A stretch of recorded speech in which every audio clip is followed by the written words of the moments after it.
Bonjour, je suis très heureuse de vous retrouver pour ce 12e épisode du podcast Paroles contre l'antisémitisme. Podcast que vous pouvez écouter sur les plateformes Apple, Deezer et Spotify, désormais également sur Google Podcast et Amazon Music, et toujours sur le DAB+ en numérique de Radio RCJ, sur le site dans la rubrique RCJ Studio et dans les dossiers spéciaux de la rédaction. Un podcast aux valeurs universalistes, un podcast laïque, républicain et antiraciste. Un podcast qui ne devrait pas exister. Elle est la directrice de l'American Jewish Committee, l'AJC, en France depuis 2010 et d'AJC Europe depuis 2015, qui vient de sortir une enquête réalisée par l'IFOP sur les conséquences des attaques du 7 octobre dont nous allons parler. Ses parents ont fui la Roumanie. Elle est née en Allemagne, dont elle a la nationalité. Elle a habité en Grande-Bretagne, mais déclare avoir choisi la France, où elle vit aujourd'hui. Elle est devenue une figure importante dans le domaine des relations internationales et des droits de l'homme. Avant de rejoindre la JC, ma nouvelle invitée a été conseillère de François Imret, avocat et ancien eurodéputé pour le Parti socialiste et ambassadeur pour les droits de l'homme. Elle se définit d'ailleurs elle-même comme une vraie européenne. Elle a cofondé et assuré le secrétariat général de Medbridge Strategy Center, une organisation créée en 2003 qui cherche à promouvoir une meilleure relation entre l'Europe et les tenants de la démocratie au Proche-Orient. En 2006, elle se mobilise pour le Darfour et cofonde SOS Darfour. Elle a une licence en droit du King's College London, un master en médias et en communication de la London School of Economics et un master de recherche en relations internationales de l'Institut d'études politiques de Paris. Et oui, rien que ça. Simone Rodin-Benzaken, c'est son nom, a exprimé des opinions fortes sur l'Union européenne dont elle est une fervente défenseur. Elle croit que la souveraineté nationale passe par la souveraineté européenne qu'elle soutient fermement afin de lutter contre le populisme et les extrémismes et croit en la nécessité de sa transformation pour mieux servir ses citoyens. Elle a osé dans un article du Point écrire que les Palestiniens ne sont pas de simples victimes passives.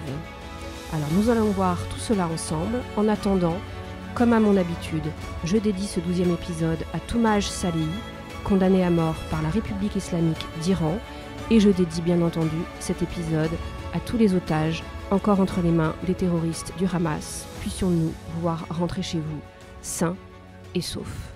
Bonjour Simone. Bonjour. Première question Simone. Alors, Allemagne, Roumanie, Angleterre, France, Union européenne. Comment est-ce que vous avez forgé votre identité aujourd'hui? Comment vous vous repérez dans tout ça?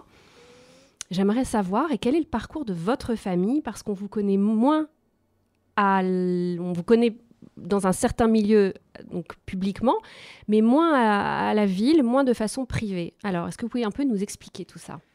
Alors, comment est-ce que je repère mon identité? Elle n'est pas évidente, pour tout vous dire. Parce que je suis, je pense, une vraie européenne, une vraie cosmopolite, quelqu'un qui aime profondément les différentes cultures, les comprendre, les parler.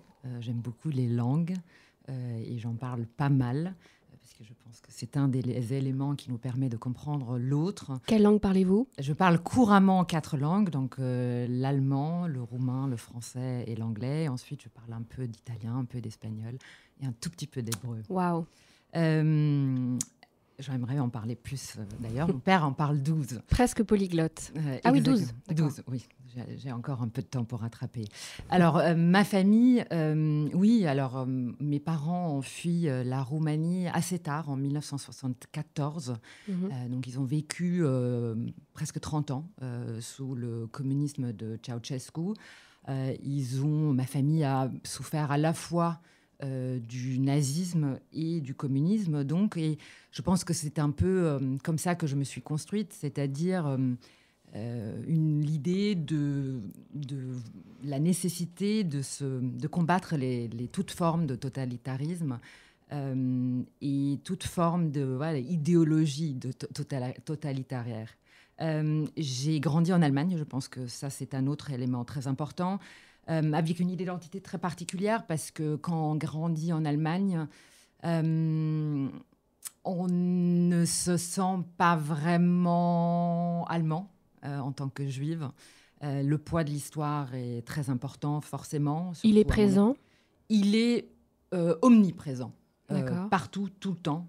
En plus, à mon époque, moi, je me souviens de ma scolarité, j'avais l'impression que la seule chose que j'ai appris, c'était la Shoah. Ah oui? Oui, dans toutes les matières. Parce qu'ils en parlent parce que énormément? l'Allemagne a fait un vrai travail. Ça a pris un peu de temps, mais elle a fait un vrai travail sur sa propre histoire. Et donc, l'objectif, c'était effectivement de l'enseigner, donc l'enseigner l'histoire et aussi ses conséquences. Donc, on apprenait ça en allemand, on apprenait bien évidemment ça en histoire aussi. Donc, c'était omniprésent. Cela étant dit, moi, j'ai grandi dans une toute petite ville où jusqu'à l'âge de 15 ans, je n'avais pas vraiment conscience de mon identité juive, ou en tout cas, je le percevais comme quelque chose de un peu gênant. Mes parents me disaient toujours de ne pas dire que j'étais juive. Quand même. Quand même, oui. C'était pas vraiment un choix, l'Allemagne, pour eux. C'était un peu un hasard. Et donc, comme j'étais dans une toute petite ville où il n'y avait pas de juifs, je connaissais aucun juif. Voilà, ils me disaient toujours de faire attention. Vous savez, en Allemagne, les cours de religion à l'école sont obligatoires. Donc, vous devez choisir. Vous avez 2 choix. Le catholicisme ou le protestantisme. Et moi, mes parents, je voulais être comme les autres. Et donc, mes parents ont dit non. Bon, tu dis, si les gens te disent, te demandent ce que tu es, tu dis, tu es rien. Ce qui est quand même particulier comme expression. Et donc, effectivement, mon identité juive, elle était un peu étrange jusqu'à l'âge de 15 ans parce que c'était un espèce de rien. Et quand même avec une certaine perception de que ça pourrait représenter une forme de danger.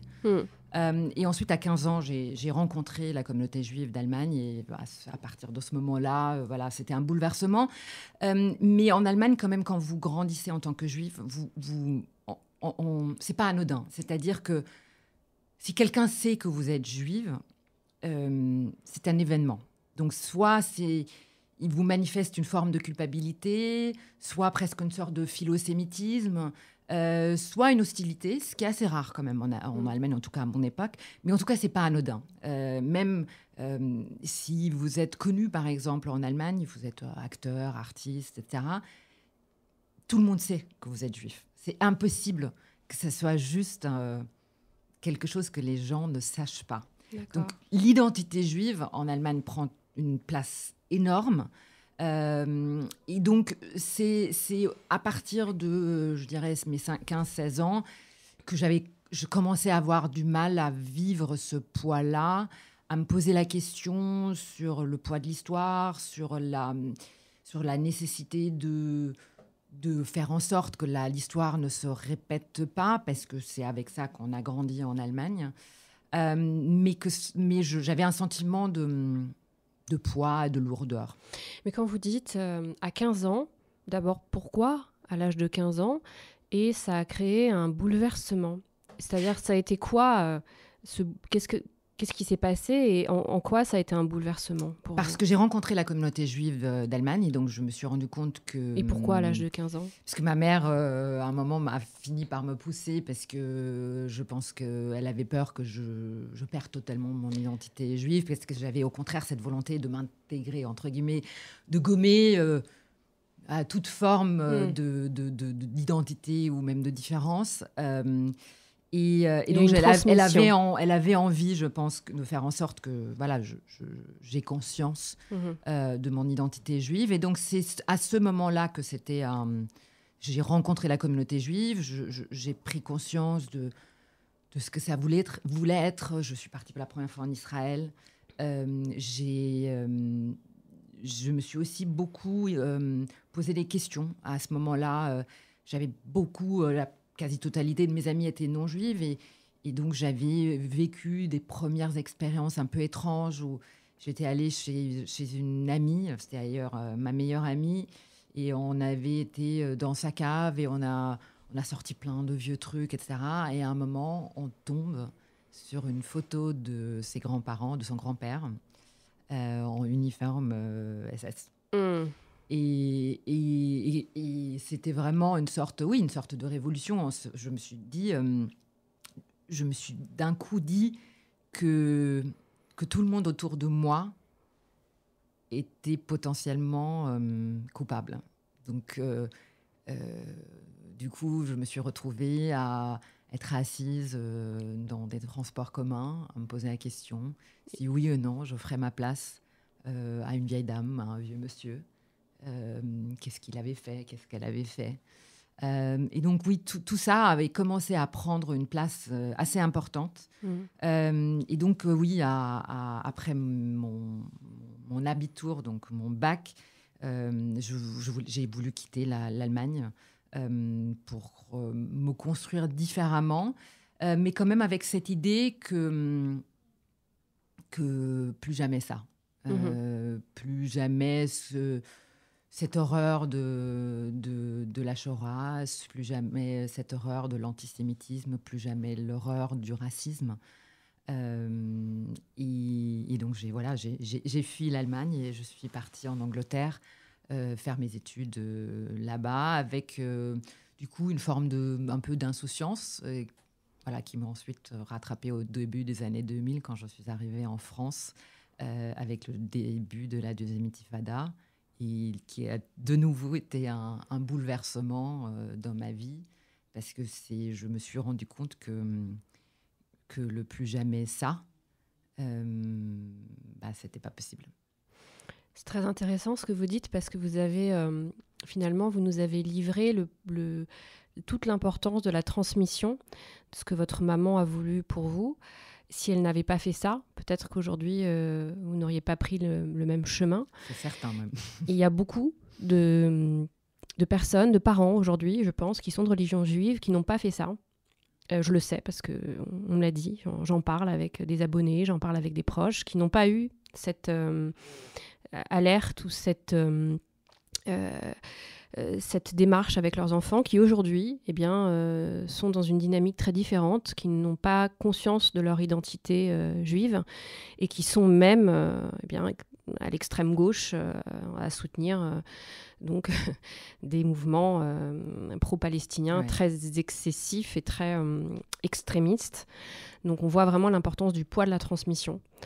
Et ça, c'est une belle histoire, et je pense que c'est important que vous en parliez pour les personnes qui nous écoutent, qui n'osent pas en parler. Et je sais qu'il y a certaines personnes qui nous écoutent qui ont des problèmes avec leurs adolescents. C'est très difficile pour eux. Oui, je pense que ma mère, elle a eu des problèmes aussi avec ses adolescentes à l'époque. Mais et je me suis par ailleurs rebellée. Mais rétrospectivement, effectivement, je me dis que elle m'a rendu un service extraordinaire parce que elle m'a permis effectivement de prendre pleinement conscience de mon identité, de mon histoire, du fait qu'elle puisse être multiple. Et par ailleurs, mon chemin est celui de peu de gens, c'est-à-dire effectivement une sorte d'inconscience jusqu'à l'âge de 15 ans. Ensuite, d'autres chemins. La plupart de mes amis juifs en Allemagne, c'est pas le cas. Ils ont grandi avec leur identité juive, par exemple. Donc moi, c'est vrai que d'avoir tous ces aspects multiples, d'avoir vécu sans conscience juive, ensuite avoir fait le chemin, je pense tout cela fait effectivement que j'ai une identité multiple et que peut-être aussi elle est fondamentalement universaliste. Mais alors vous avez un très beau prénom. Simone, pas anodin de s'appeler Simone. Non. Est-ce que vous pensez qu'il y a un écho aussi de ce côté-là dans votre histoire ? Oui. Mes parents adoraient Simone Veil et Simone de Beauvoir. Ouais. D'ailleurs. Oui, certainement.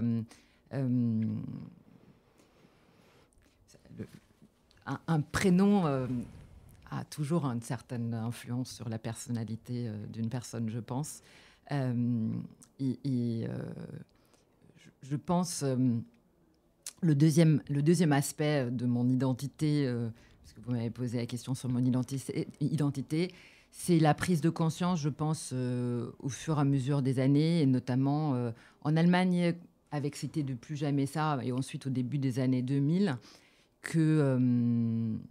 qu'on a la possibilité de changer non seulement son propre destin, mais son environnement, Et donc, une figure comme Simone Veil qui a changé son propre destin, mais aussi celui d'un pays, j'y crois profondément et je pense que c'est sur ça aussi que je me suis construite et finalement que j'ai, pour l'instant en tout cas, construit toute ma vie. C'est-à-dire l'idée du combat je crois que c'est François Mitterrand qui avait dit « On ne peut rien contre la volonté d'un homme ou d'une femme, en l'occurrence ». Et donc, oui, c'est un peu sur ça aussi que je me suis construite, c'est-à-dire l'idée de pouvoir agir et pas être uniquement un spectateur. Moi, j'adore les femmes ambitieuses et je pense que ce n'est pas un gros mot, bien qu'en France, quoi qu'en France, parfois, on pourrait le penser. Quelle serait votre ambition quand vous dites « j'aimerais changer les choses » ? Vous avez l'ambition de quoi ? C'est pas une petite ambition. J'ai envie de changer le monde.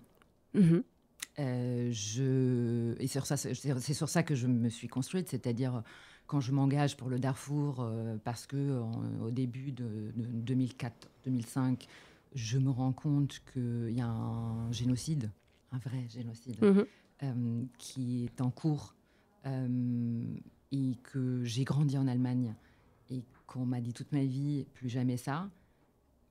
Je me souviens, j'étais à une conférence aux États-Unis et j'avais écouté Samantha Power, qui ensuite est devenue ambassadrice américaine à l'ONU, et qui parlait du Darfour et qui disait personne n'en parle, personne ne sait même pas ce que c'est, ce qu'il se déroule, etc. Je me suis dit, il faut que je fasse quelque chose. Et j'avais cette conviction intime que moi, toute seule, avec des alliés, avec des combattants, on peut changer les choses. Et donc, c'est ça que je crois intimement. Sinon, je ne ferais pas ce que je fais aujourd'hui. Si je ne croyais pas qu'on a la capacité de changer le monde, je ferais autre chose. Je ne sais pas, j'irais aller chercher, gagner de l'argent, travailler pour une banque, m'allonger sur une plage.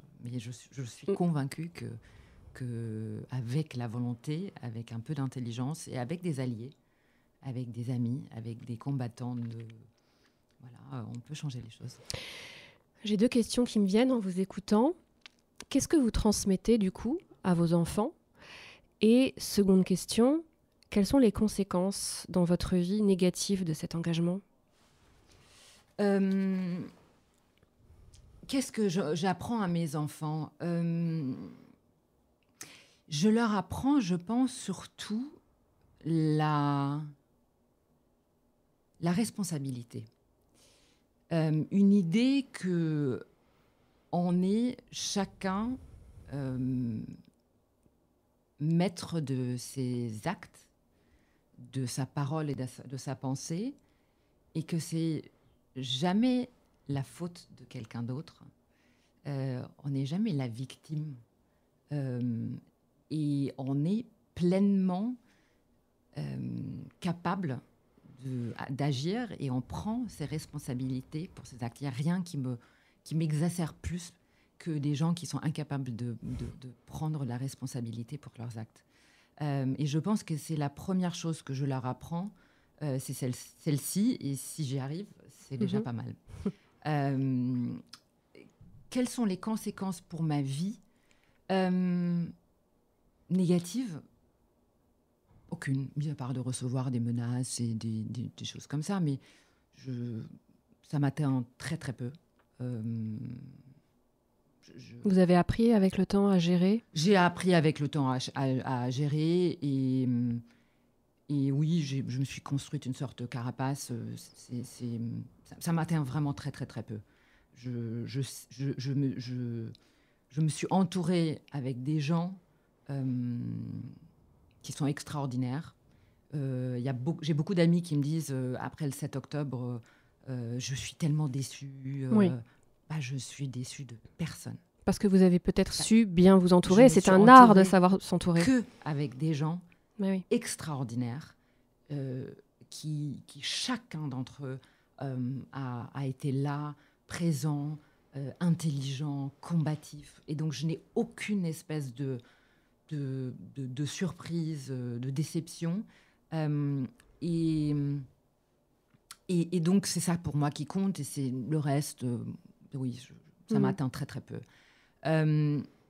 Je pense que la seule chose qui a un impact négatif, c'est peut-être pour les autres, pour mes proches. J'ai un côté un peu obsessionnel. Pour changer le monde, il faut peut-être. Il faut, je pense. Mais c'est pas toujours facile de vivre avec ça, je pense, parce que ça prend énormément de place. En fait, c'est tout le temps. C'est 24 heures sur 24. Et c'est pas facile, oui, pour mon mari, je pense, tous les jours. C'est pas facile pour mes enfants. Je pense que le mot juif, antisémitisme, république, laïcité, ils n'en peuvent plus, en fait. Ils peuvent plus l'entendre, islamisme, tout ça, genre, ils en ont ras-le-bol. Mais oui, mais bon, c'est pas très grave. Je me dis, à la fin, ils vont finir par comprendre quand même. Mais oui, mais c'est quand même très, très, très, très, très présent parce que, voilà, c'est tout le temps. C'est dans mes rêves, c'est dans la nuit, c'est le matin, c'est le soir, c'est tout le temps, tout le temps, tout le temps. Et j'ai très, très, très peu de capacité de papillonner, de faire du small talk, de parler de rien. Je sais plus faire. J'ai perdu cette capacité-là. Ce discours me parle énormément. Je m'y reconnais un peu. Mais une question un peu plus grave que j'ai envie de vous poser, après on va passer plutôt à l'actualité. Est-ce que vous avez des peurs aujourd'hui ? Est-ce que vous avez peur ? Est-ce que vous avez des peurs ? Oui, j'en ai énormément. Je pense... j'ai très peur pour mes enfants. Je me dis, on a eu malgré tout le privilège de connaître ma génération, une forme d'insouciance, une forme de légèreté, et je crains que c'est impossible pour eux. Et donc je pense effectivement qu'ils vont vivre des moments très difficiles. Et ça me fait peur. Après, mon devoir, c'est de les rendre forts. Mais oui, ça me rend, à la fois, ça me rend très triste et ça me fait peur. Et ensuite, au niveau plus large, je pense qu'on vit aujourd'hui un moment d'une sorte d'effondrement. Je le pense depuis longtemps, je le dis depuis longtemps. Je pense que ma génération a pensé que qui aura le plus jamais ça, que tout ce qu'on a, c'est-à-dire l'idée d'une démocratie, d'une sorte d'ordre mondial qui se tient, basé sur des valeurs de démocratie libérale, etc., c'est comme ça et ça perdurera. Et que Fukuyama avait dit c'est la fin de l'histoire, il n'a pas pu se tromper plus, c'est pas la fin de l'histoire, et donc je pense qu'effectivement notre génération doit peut-être empêcher que, si elle y arrive, que le monde se défasse, comme disait Camus. Et parfois j'ai très peur qu'on n'y arrivera pas.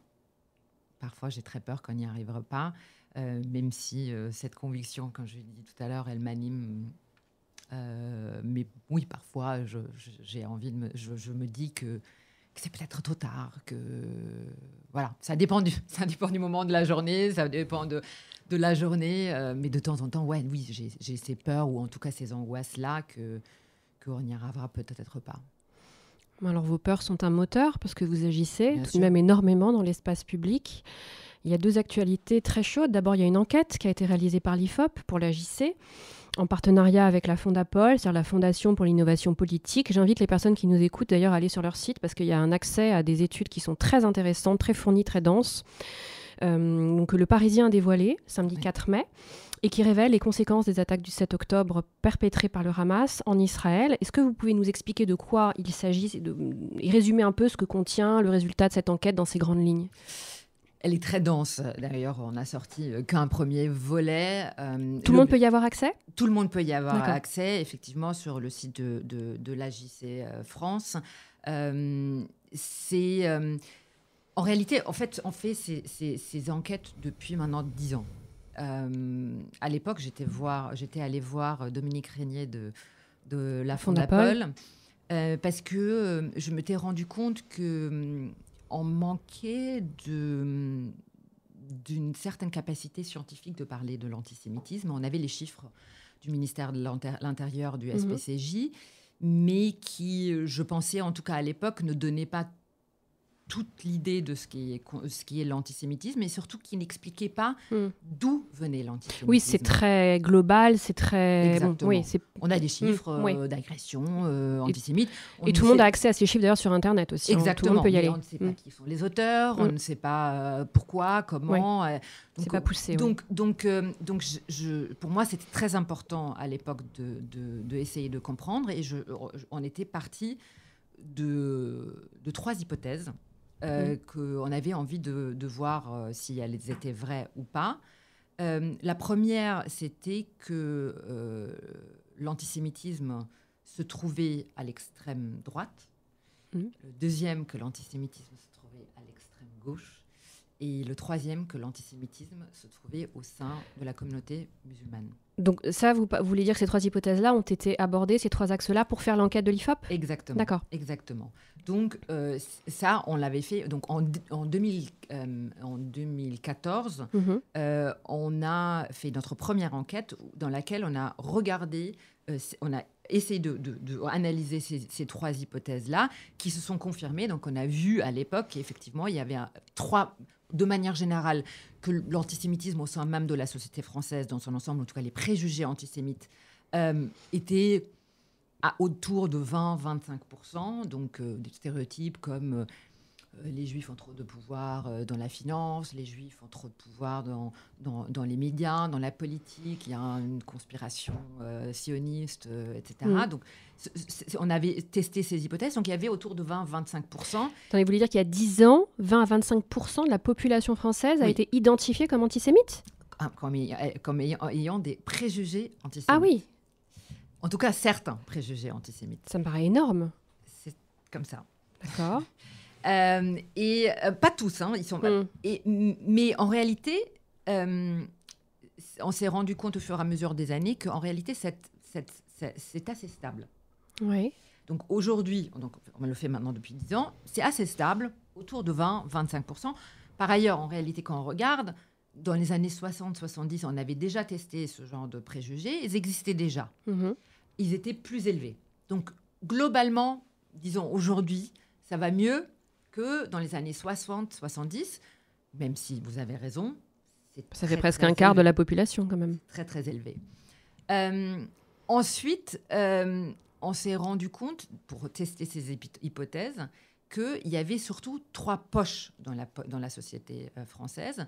Donc, à l'extrême gauche, à l'extrême droite, et au sein de la population musulmane, où parfois, on avait sur certains préjugés, des 40, 50, 60, 70% d'un certain groupe qui avait un préjugé antisémite. Est-ce que vous savez si c'est lié à un territoire, à une classe socioculturelle ? Comment on identifie ce groupe-là ? Où ça monte, où il y a une envolée comme ça, aussi importante ? Moi, j'ai ma propre explication. Je pense que, en tout cas, ce qui concerne l'extrême gauche et l'extrême droite, c'est que je pense qu'il y a une corrélation directe avec des idées extrêmes, une forme d'identitarisme qui va automatiquement avec des formes de préjugés antisémites. Et au sein de la population musulmane, ce que nous avons vu, et de manière assez constante depuis 10 ans, c'est que plus on fréquente des lieux, la mosquée, des écoles coraniques, donc plus on pratique l'islam, plus il y a des préjugés antisémites, moins on le fait, moins il y a de préjugés antisémites. Donc en tout cas, tout ça, juste pour vous donner le contexte, donc ça fait 10 ans. Aujourd'hui, donc quand nous avons sorti cette radiographie, on regarde à la fois les préjugés, on regarde donc la population française dans son ensemble, on regarde également de nouveau les musulmans et on regarde aussi les Français juifs pour essayer d'analyser l'expérience et comment ils vivent l'antisémitisme en France. Je dirais les parties les plus importantes que nous avons vues et que nous avons révélées dans le Parisien et qui sont inquiétants, c'est le fait qu'il y a un changement de paradigme depuis le 7 octobre. Donc, il y a le 7 octobre agit comme une sorte de révélateur, une sorte d'accélérateur d'un antisémitisme qui est déjà présent et qui est lié à la haine d'Israël. Donc on le voit très fortement à la fois dans l'expérience des Français juifs qui ont peur, qui ont des formes d'invisibilisation, qui mettent plus les mezuzot, qui changent leur nom sur les applications Uber, Deliveroo, etc., qui ont peur de mettre leurs enfants, les parents qui ont peur de mettre leurs enfants à l'école, un vécu antisémite, donc 25% des Français juifs disent avoir vécu un acte antisémite depuis le 7 octobre, donc c'est énorme. Notamment parce qu'on sait que 80% d'entre eux, 86% même d'entre eux ne portent pas plainte, ça aussi on l'a demandé. Et de l'autre côté, où on voit effectivement que les préjugés antisémites prennent d'autant plus de place dans certains groupes, et notamment, et ça c'est le deuxième volet extrêmement important et inquiétant à la fois, chez les jeunes. Donc, où on voit que notamment chez les 18-24 ans, il y a un antisémitisme lié à la haine d'Israël qui s'installe, avec des préjugés antisémites qui s'installent, avec une tolérance à la violence, à une justification. Par exemple, on leur a posé la question, est-ce que vous considérez qu'il est légitime de s'attaquer à un juif pour sa position existante ou supposée pour Israël? Je pense, je me souviens, j'ai pas les chiffres là, mais je crois que c'est 34% d'entre eux, des jeunes, ont dit que oui. Donc c'est très très important. Et donc c'est ça aussi le deuxième volet où, parce que nous, notre objectif en tant qu'AJC, c'est aussi de faire des recommandations. C'est la question de l'école, la question de l'éducation. Des réseaux sociaux. Des réseaux sociaux, bien évidemment. Parce que si on va sur TikTok, on sait ce qu'on y voit. Exactement. Et par ailleurs, on voit aussi qu'on a posé la question aux gens interrogés, à partir du moment où quelqu'un prend la plupart de ces informations des réseaux sociaux, il y a une propension plus élevée à avoir des préjugés antisémites. D'accord. Oui, ça, c'est posé dans l'enquête. C'est posé dans l'enquête. Intéressant. Ça, c'est posé dans l'enquête. D'accord. Donc voilà, l'objectif, en tout cas, de cette radiographie est de permettre à la société, dans son ensemble, de prendre la mesure à la fois du phénomène, mais aussi de le comprendre. Oui, c'est plus poussé, c'est très intéressant comme enquête. Ouais. Et aussi au pouvoir public, parce que on peut en combattre un phénomène uniquement à partir du moment où on le comprend. Bien sûr. Et on a parfois tendance à dire des choses, dire ouais, il faut lutter contre l'antisémitisme. Oui, mais concrètement, qu'est-ce que ça veut dire et est-ce que l'antisémitisme d'extrême droite se combat de la même manière que l'antisémitisme de l'extrême gauche? Est-ce que la haine d'Israël se combat de la même manière que l'antisémitisme dit traditionnel? Voilà, toutes ces questions doivent se poser, et c'est aussi la responsabilité ensuite du gouvernement, du législateur, d'essayer d'y apporter des réponses, parce que notamment la question de l'antisémitisme lié à la haine d'Israël, je pense qu'en réalité, on n'a pas tout à fait pris la mesure de la manière dont on doit le combattre. Les pouvoirs publics disent aujourd'hui l'antisémitisme se cache derrière l'antisionisme. Mais concrètement, qu'est-ce que ça veut dire Absolument. D'ailleurs, j'allais vous demander ce que signifie pour vous être sioniste et comment vous expliquez pourquoi ce mot est-il devenu une insulte aujourd'hui et en fait une sorte d'antisémitisme recyclé. Voilà. Est-ce que vous pouvez, pour les gens qui nous écoutent, expliquer en quoi ce terme-là, donc il y a eu ce glissement-là, est-ce que signifie être sioniste pour vous? Enfin, en général, d'ailleurs. C'est très simple. D'ailleurs, je dirais pas qui, mais c'est très intéressant. Je sais qu'un des journalistes avec qui j'ai parlé ces derniers jours a interrogé quelqu'un, un juif, qui parlait de son identité juive et du fait que depuis le 7 octobre, il a eu une sorte de retour à l'identité juive. Mais pour se défendre, il expliquait « je ne suis pas sioniste ». Et le journaliste lui a posé la question « mais vous êtes pour l'existence de l'État d'Israël ?» Il dit « oui, bien sûr ». Alors, vous êtes sioniste. Et en réalité, c'est ça qui est incroyable. C'est-à-dire qu'un mouvement de libération, c'est-à-dire l'idée de se dire que le peuple juif a le droit à l'autodétermination, a le droit d'avoir un État, est devenu une forme de racisme, une forme de colonialisme, oui. une forme d'impérialisme, d'apartheid, de génocide. Et ça date pas depuis hier, c'est juste qu'aujourd'hui, on vit les conséquences. La résolution de 1975 à l'ONU qui équivaut sionisme à racisme a été votée à l'ONU en 1975. Donc on voit toutes ces conséquences-là. La conférence de Durban contre le racisme, qui était censée être une conférence sur le racisme en 2001, quelques jours avant le 11 septembre, s'était transformée en une sorte de fête de haine contre le sionisme, en expliquant que le sionisme était de l'apartheid, était une forme de racisme, d'oppression. Et en réalité, quand vous avez aujourd'hui des gens qui, au lieu de traiter quelqu'un de sale juif, disent juste sale sioniste, c'est les conséquences depuis ces derniers 40-50 ans de propagande qui ont infusé malheureusement, mais en réalité, qui sont juste un recyclage de vieux stéréotypes antisémites qui consistent à dire que les juifs manipulent, les juifs sont au-dessus, les juifs sont mauvais, les juifs sont l'incarnation du mal. C'est juste que l'incarnation du mal, elle n'est plus celle qu'elle était il y a 50, 60, 80, 100, 200 ans. Aujourd'hui, c'est juste que l'incarnation du mal, c'est le sionisme, c'est Israël, mais en réalité, c'est la même chose. Vous savez, je suis convaincue que l'antisémitisme, au fur et à mesure des siècles, se greffe toujours sur l'air du temps.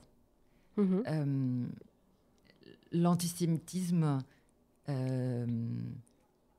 catholique s'était greffé à un moment, au moment où la place du catholicisme et de la religion était omniprésente. L'antisémitisme s'est ensuite greffé sur la révolution scientifique, était devenue la question raciale. Et je pense qu'aujourd'hui, notre siècle est le siècle probablement, en tout cas notre temps, notre ère du temps, c'est la question des droits de l'homme. C'est la question de l'antiracisme. C'est la question du féminisme. C'est la question de l'égalité. Et en réalité, tous ces concepts-là sont instrumentalisés, sont inversés pour de nouveau se prendre aux Juifs. Donc c'est ça que je pense aujourd'hui est en train de s'opérer, c'est-à-dire dans l'ère du temps, il y a une sorte d'inversement de valeurs, de la manipulation de concepts, de l'effacement de l'universalisme qui est fait pour, en réalité, se tourner contre les Juifs. Et c'est ça, je pense, aujourd'hui que nous vivons. Et c'est d'autant plus dangereux parce que quand c'est dans l'ère du temps, c'est grave, mais c'est vivable. Là où ça commence à devenir dangereux, comme nous l'avons vécu depuis des siècles, c'est quand les institutions l'adoubent. Et quand vous avez aujourd'hui des organisations féministes, des organisations droits de l'homme, des organisations onusiennes qui adoubent ces concepts-là, c'est là où ça commence à devenir extrêmement dangereux. Et vous m'avez posé la question tout à l'heure de Maupert. Ça, c'est probablement ma plus grande peur de voir ça, parce que c'est une sorte de monde kafkaïen où on se rend compte qu'on vit dans une sorte de réalité parallèle où tout se tient, mais vous hurlez derrière une fenêtre, mais vous êtes inaudible. Il y a plein de choses qui me viennent à l'esprit. Il y a une question, il y a deux choses.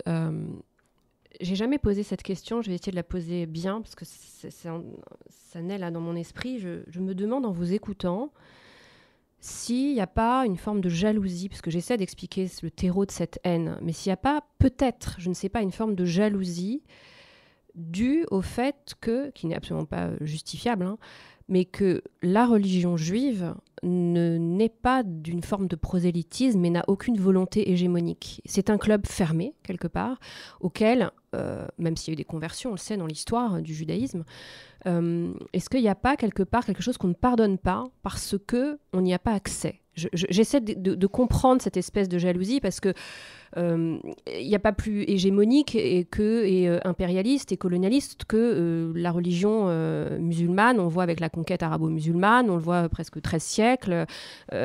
Donc, pareil avec la religion catholique, qui a quand même été aussi quand même extrêmement vindicative et agressive. Donc j'essaie de comprendre ça. Et de l'autre côté, ce que vous venez de dire... je reviendrai après. Déjà là-dessus, je voulais vous entendre par rapport à cette réflexion. Est-ce que c'est totalement stupide ou est-ce non, que... non, je pense... Je pense il y a beaucoup de gens extrêmement intelligents qui essaient d'expliquer l'antisémitisme depuis des siècles. Ils n'y sont toujours pas parvenus. Je pense que ça en fait partie, oui, c'est-à-dire l'idée, effectivement, de se mettre à part, mais pas vraiment, d'y pas y être. D'être fermé, mais en même temps de faire partie de la société, de ne pas être visible. Oui, je pense que tout ça, ça en fait partie. Je ne sais pas si c'est une forme de jalousie. J'ai presque l'impression que c'est quelque chose, en tout cas, qui est insaisissable. Et qui est une sorte d'identité fluide, qui, à un moment où le monde est en changement, le monde est une sorte de bouleversement, de révolution constante, où les gens ont besoin de sécurité, d'un sentiment de sécurité, de s'asseoir dans quelque chose. Il y a, je pense, une forme de volonté de pureté, d'authenticité. Et il n'y a rien de plus fluide, plus insaisissable, plus étrange que l'identité juive. Effectivement, ce club fermé. Et je pense que ça en joue beaucoup. Quand je dis pureté et authenticité, je pense que c'est pour ça aussi que toute forme de populisme, d'extrémisme est actuellement aussi tendance. Parce que les gens ont besoin d'une forme de pureté, c'est-à-dire la France aux Français, dans la forme extrême droite, une France blanche, pure, voilà, une forme de racisme d'un côté, c'est-à-dire une forme de pureté, l'islamisme qui est une forme de pureté, bien évidemment aussi, et je veux vous dire autre chose, le wokisme est une forme de pureté absolue. le judaïsme et l'identité juive, c'est tout sauf ça. Vous m'avez posé la question au début, je suis de tout. Je suis une identité multiple, je suis cosmopolite, je parle plein de langues, je peux pas vous dire c'est comme ça. C'est surtout plein de doutes. Et je pense en un moment où on a besoin où les gens ont besoin du contraire, ça va pas. Et donc effectivement, je sais pas si c'est une forme de jalousie, si c'est une forme de peur aussi, mais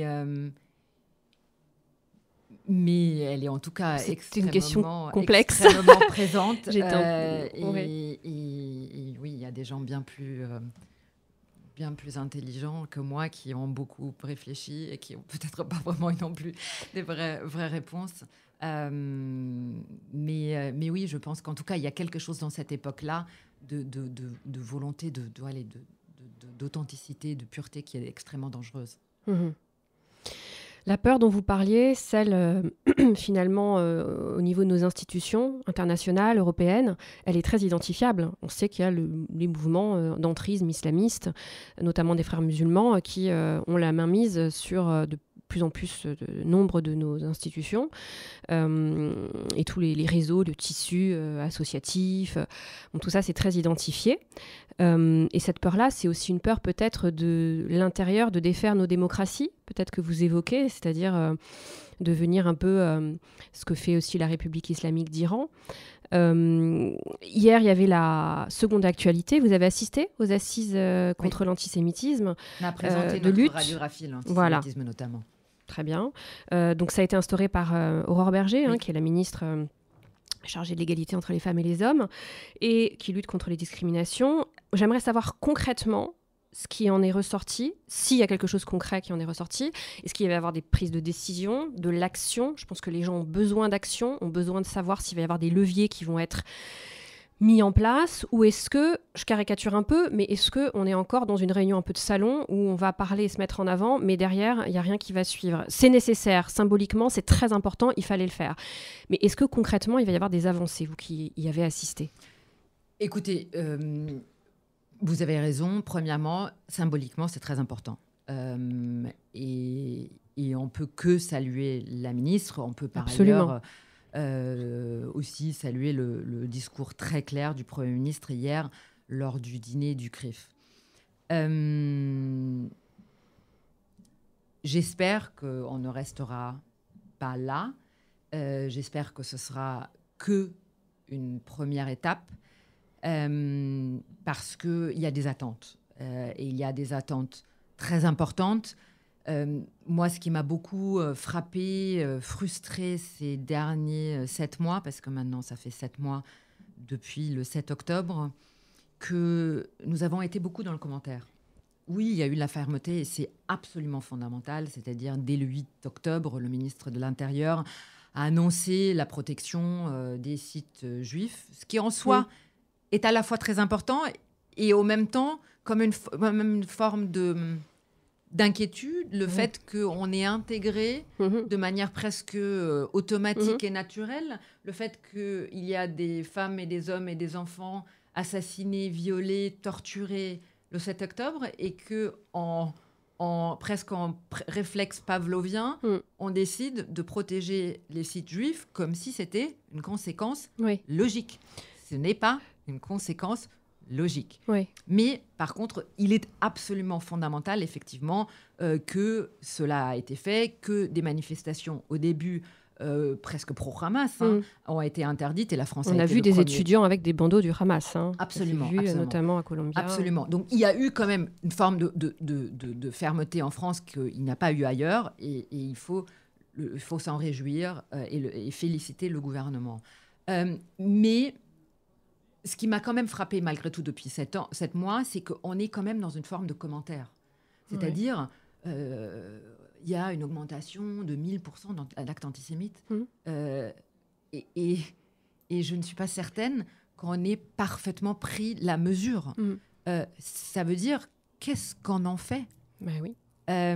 Et c'est par ailleurs pas uniquement le cas en France, c'est le cas partout Absolument. dans le monde. C'est le cas en Angleterre, c'est le cas en Allemagne. Aujourd'hui, on le voit avec les images, on ne peut pas ne pas le voir. Exactement. Ça devient à nous. Le cas partout. Partout. Et c'est comme si, pour l'instant, on est dans une forme de choc, d'analyse, mais on n'est pas encore dans l'action. Et je l'espère sincèrement que ces assises-là serviront à l'action en termes d'éducation, en termes de justice, en termes de sécurité. Mais pour l'instant, je ne le vois pas. Et en tout cas, nous, on fera tout pour aider la ministre pour qu'il puisse y avoir des actions, parce que je pense ce serait terrible si à la fin de ce processus, on est uniquement dans un constat ou dans une analyse, même si elle est bien, et pas dans l'action. Parce que concrètement, c'est ça. Et je veux bien admettre, c'est pas facile. La réalité, c'est que l'antisémitisme est le symptôme d'un problème plus profond. On a parlé de l'islamisme, on a parlé de l'extrémisme, de la polarisation de la société, de la radicalisation de la société. L'antisémitisme en est le premier symptôme. Donc en réalité, oui, on peut s'attaquer aux symptômes, et il le faut, mais pour que ça puisse vraiment être efficace, il faut s'attaquer aux racines, aux racines du mal. Et donc à l'islamisme, à l'extrémisme, au fait que la société se défait, au fait que la démocratie est en danger, à la question de l'antisémitisme lié à la haine d'Israël, et donc la criminalisation de sionisme et d'Israël. Donc c'est un gros package qui est franchement pas évident. Et moi, je n'envie pas ni la ministre, ni le Premier ministre, ni le président. Donc c'est très compliqué. Mais il faut le faire. Et ça ne suffit pas de faire des petits bouts là et des petits bouts là, parce que franchement, on n'a plus le temps. Alors justement, on a lu récemment que Gérald Darmanin a dit qu'ils allaient créer, je ne sais plus si le terme c'était une enquête, sur les frères musulmans, qu'ils allaient contre-attaquer, enfin, non pas parce qu'ils ne savaient pas ce qu'il se passait, car ils savent ce qu'il se passe, en revanche, pour convaincre les institutions, les élus, les Français. Donc, est-ce qu'il n'y a pas quelque chose à faire au niveau de l'opinion publique, et c'est ce à quoi aussi sert ce podcast, pour que les gens soient au courant, parce qu'aujourd'hui on est noyé dans tant d'informations, on n'a pas le temps, on va lire 3 stories, puis on va passer à la suivante, et pour faire comprendre aux personnes tout ce qui se joue et qui est prouvé, qui ne vient pas d'une posture politique, mais de faits, qui sont même avérés et dits par les personnes concernées. C'est-à-dire que si on écoute leur discours, ils le disent très bien, donc c'est tout à fait identifiable et traçable, ce n'est pas un complotisme, ce n'est pas... il y a une généalogie des événements dans cette démarche de vouloir conquérir l'Europe. Et d'ailleurs, je voulais vous poser la question sur l'Union européenne, dans laquelle vous êtes très impliqué. En quoi l'Union européenne, cette question elle est importante, je vois le temps qui passe, donc j'ai plein de questions à vous poser, il faut qu'on aille vite. En quoi l'Union européenne, selon vous, peut jouer un rôle pour lutter contre l'antisémitisme, et donc est-ce qu'il n'y a pas quelque chose au niveau de l'opinion publique à faire, déjà concrètement à mettre en place pour avertir les gens informés? Absolument fondamental. Et je vais vous dire quelque chose, parce que vous m'aviez parlé de l'Europe et du reste du monde. On est mieux lotis ici qu'ailleurs.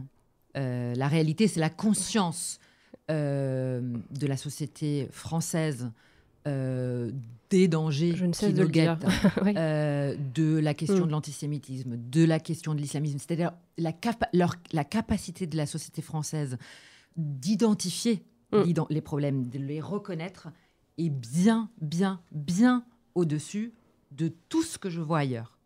C'est souvent ce que je dis, en effet, et je pense que c'est aussi peut-être dû, vous allez me le dire, pardon, je vous ai interrompu, à notre laïcité. Absolument. Et nous sommes le peuple quand même de la Révolution française. Je pense qu'on porte aussi certainement un germe dans notre ADN, entre guillemets, parce que je ne veux pas non plus identitariser le propos, parce que je pense que c'est culturel aussi. Voilà, je pense qu'on a cet façonnage d'esprit, de critique, en fait. Quand vous allez, je l'avais dit une fois, je ne sais pas à ce micro, je le dis juste et je vous redonne la parole, visiter l'Assemblée nationale, vous avez les Mariannes et les Mariannes caricaturées.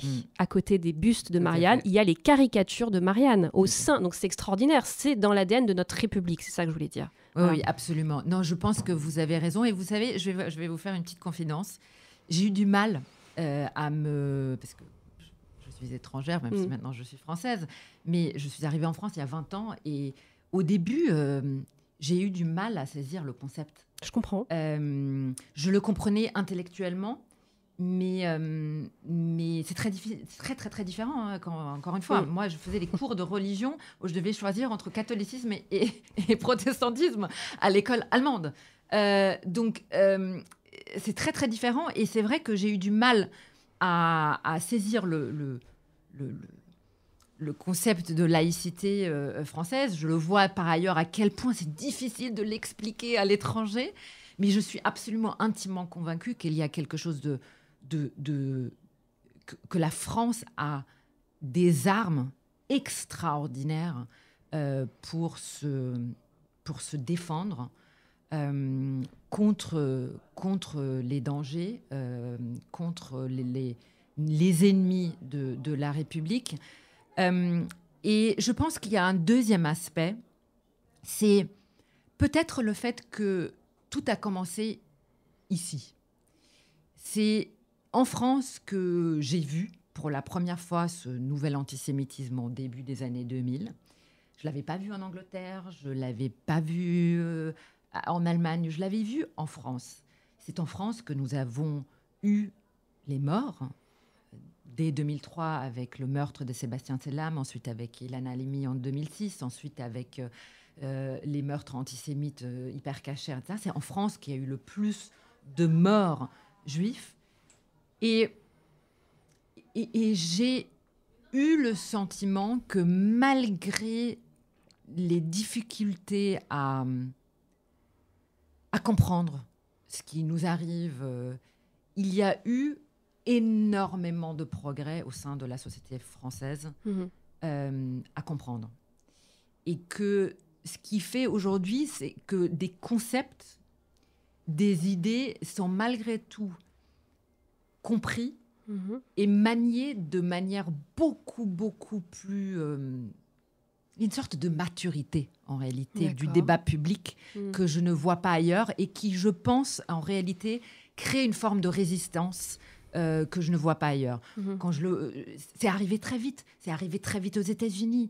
Les Américains ne comprennent pas ce qui est en train de leur passer. Ils ne comprennent pas l'explosion du wokisme. Ils ne comprennent même pas l'explosion de l'islamisme, parce que c'est aussi ça. Hein, on en parle très très peu. Mais en réalité, les organisations islamistes aux États-Unis ont pris de la place, ont pris beaucoup de place. Et donc, en très peu de temps, c'est explosé et ils n'ont pas eu le temps de manier les concepts, de créer donc des formes de résistance là-bas. Mais vous parliez de l'Angleterre, il y a aussi des tribunaux de la charia qui sont tolérés en Angleterre. Qui sont tolérés, vous avez raison, mais c'est pas une remise en question du concept britannique, c'est-à-dire une forme de communautarisme à la anglo-saxonne. Je pense juste que il y avait aussi, même dans le modèle britannique, même si je pense que le modèle français est mieux pour pouvoir se prémunir contre les menaces contre lesquelles on fait face, il y avait quand même des éléments dans le modèle britannique qui auraient pu leur permettre de malgré tout s'affirmer sans pour autant lâcher totalement. Mais vous avez raison, ils ont fini par lâcher presque totalement. Et je ne sais pas aujourd'hui si c'est encore sauvable, si c'est encore rattrapable. Donc oui, En tout cas, je pense que la France a quelque chose à raconter au monde. Et c'est ça que j'essaye souvent à dire à mes interlocuteurs du gouvernement, des responsables politiques, où je leur dis, je pense que si on y arrive, et on a encore des chances pour y arriver, si on y arrive, on a vraiment, vraiment une histoire à raconter au monde. Mais pour ça, il faut être absolument intransigeant sur ce que nous sommes, ce que nous affirmons. Voilà. Alors, il nous reste 5 à 10 minutes. Donc, est-ce que vous pensez que nos institutions européennes peuvent être un paravent? En quoi, on sait qu'elles ont été totalement donc, victimes d'entrisme, comme je le disais, et en quoi vous, qui êtes une fervente défenseur de l'Union européenne, en quoi pensez-vous qu'elle peut nous servir justement pour contrer cet islamisme, cette montée donc, des extrémismes et l'antisémitisme? Écoutez, oui, en théorie, oui. Mais pour ça, il faut que l'Union européenne et les différents pays européens ne fassent pas le cadeau du réel. Et notamment le cadeau du réel. Ah oui. Et notamment le cadeau du réel, en parlant notamment de la question de l'islamisme, par exemple. Ce qui est souvent, malheureusement, aujourd'hui le cas. Quand on voit l'influence d'un certain nombre d'institutions islamistes, fréristes, au sein des institutions même de la Commission européenne, on a un vrai sujet. Il y a beaucoup de pays membres qui comprennent. Je prends l'exemple du Danemark, je prends l'exemple de l'Autriche, je prends l'exemple même en partie de l'Allemagne, qui comprennent les menaces auxquelles on fait face. Mais parfois, une fois dans le petit bain de la Commission et des institutions européennes, tout ça se perd. Vous avez vu le Qatargate, le scandale du Qatargate. D'ailleurs, je vous invite à regarder un documentaire sur Arte en ce moment qui réexplique tout ce scandale avec la valise venant du Qatar, de la vice-présidente du Parlement européen. C'est quand même édifiant. Exactement, c'est effectivement très problématique. Je pense qu'il faut changer il faut trouver un moyen de changer de fonctionnement, c'est-à-dire où effectivement les États membres qui comprennent le sujet prennent la main pour se prémunir. Vous avez mentionné tout à l'heure un article que j'avais écrit il y a quelques années où j'avais dit que la souveraineté nationale passe par la souveraineté européenne. Et là, je me place plus dans un contexte géopolitique. Nous faisons aujourd'hui, en tant qu'Union européenne, en tant qu'Europe, face à de multiples menaces. Ils viennent à la fois de l'extérieur, ils viennent de la Russie, bien sûr, qui fait tout pour déstabiliser l'Europe, qui a agressé un pays européen et qui, on ne sait jamais ce qui va se passer demain, pourrait même agresser un pays membre de l'Union européenne, et qui aussi, à travers des manières plus indirectes ou hybrides, s'attaque très concrètement à nos faiblesses intérieures, donc en finançant des partis politiques, en manipulant l'information et les réseaux sociaux. Il y a la question, bien évidemment, des pays non démocratiques musulmans, la question de l'Iran, bien évidemment, qui joue aussi le même rôle, la question du Qatar.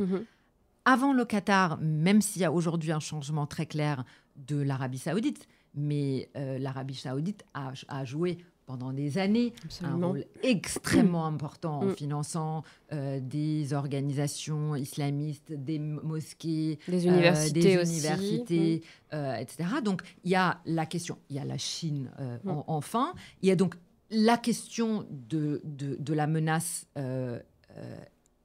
extérieure, et il y a aujourd'hui une sorte d'alliance de fait entre des organisations terroristes, islamistes, des pays autocrates qui, en réalité, veulent s'attaquer à l'Occident, et donc à nos démocraties. Et l'Europe est un peu le point faible de l'histoire.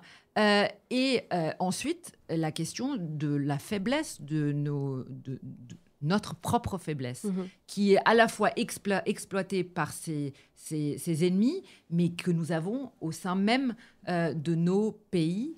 Et donc, je pense que la seule et unique manière de gagner cette bataille, c'est à la fois de nous renforcer de l'intérieur et d'être extrêmement ferme vis-à-vis de nos ennemis à l'extérieur.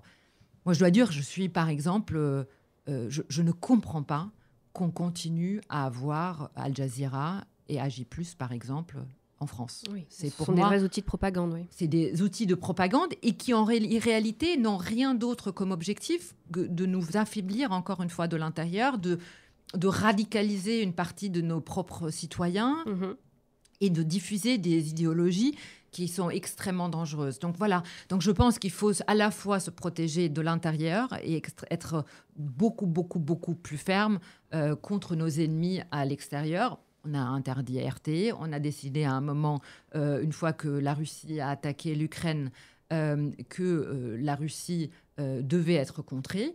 Je pense qu'il faut faire la même chose avec tous ceux qui, en réalité, ont décidé de nous mener la guerre. Et là, je vais vous dire autre chose. Je pense aujourd'hui que ces pays autocrates ont décidé de s'attaquer à deux fronts. Le premier front, c'est l'Ukraine, avec la Russie. Le deuxième front, je pense que c'est Israël. Qui est en réalité un premier rempart pour toutes les autres démocraties dans le monde. Et c'est pas par hasard que vous avez aujourd'hui une alliance entre la Russie et la République islamique d'Iran, souvent soutenue par la Chine, avec l'aide de la Corée du Nord. On est de nouveau dans un monde un peu bipolaire, où vous avez d'un côté les démocraties avec un certain nombre d'alliés, et de l'autre côté des autocrates qui ont décidé, je le pense très concrètement, de renverser l'ordre mondial que nous avons établi depuis la Deuxième Guerre mondiale.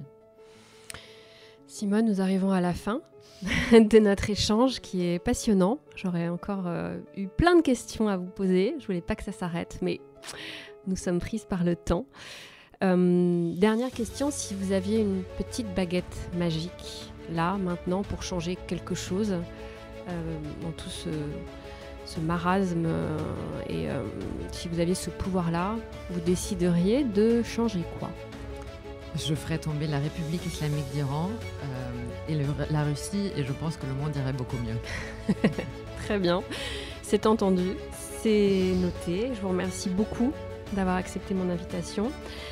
Pour ce 12e épisode du podcast Parole contre l'antisémitisme, podcast que vous pouvez écouter sur les plateformes Apple, Deezer et Spotify, également sur Google Podcast, Amazon Music et le DAB+, en numérique de Radio RCJ.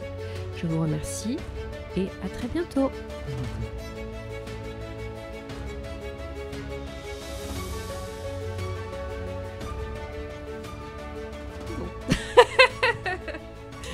Ça passe vite, hein ? Ouais, super. Ça passe super vite. Ah là là. C'est super. Il y a tellement de choses à dire.